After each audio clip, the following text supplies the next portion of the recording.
All right, we're back here on the Pig Trail with Otis Kirk, our recruiting insider. It's pretty cool because you have the opportunity to talk with you for the first time here in the new year in terms of in-depth coverage as far as Razorback recruiting. And you talk about a guy, Lakita Henry, really a guy who's getting a lot of buzz right now, decommitted from Tennessee. What's the story there? I know Florida State's kind of on him, Arkansas as well. Yeah, Arkansas brought him in for a visit for, I believe it was the LSU game, but he came in for a visit, checked everything out, really liked Arkansas, and the fact that he decommitted from Tennessee is not a surprise. That's been expected. He's not midterm.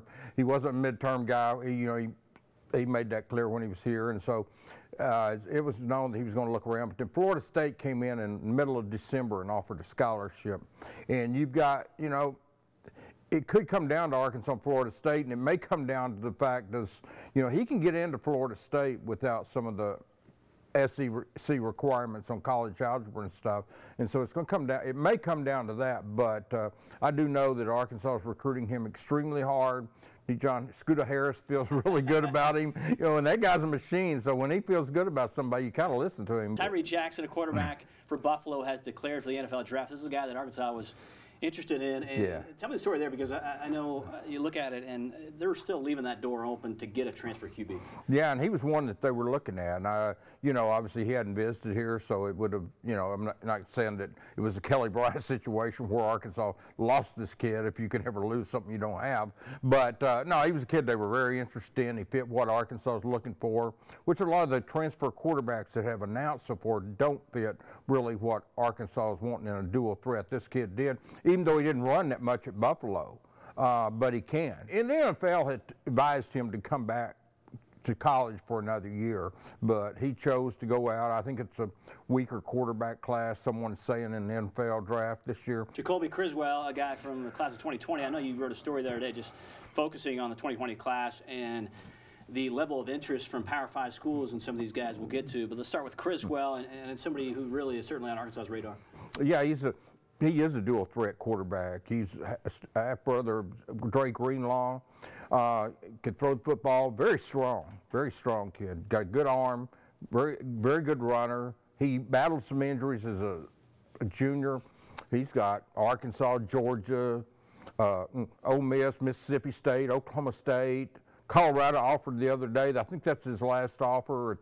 That's the last one I've seen. But, I mean, he's got probably 12, 13 offers. I had them all in the story there on Hogville. Also from 2020 on defense, Cottrell Wallace. What about him?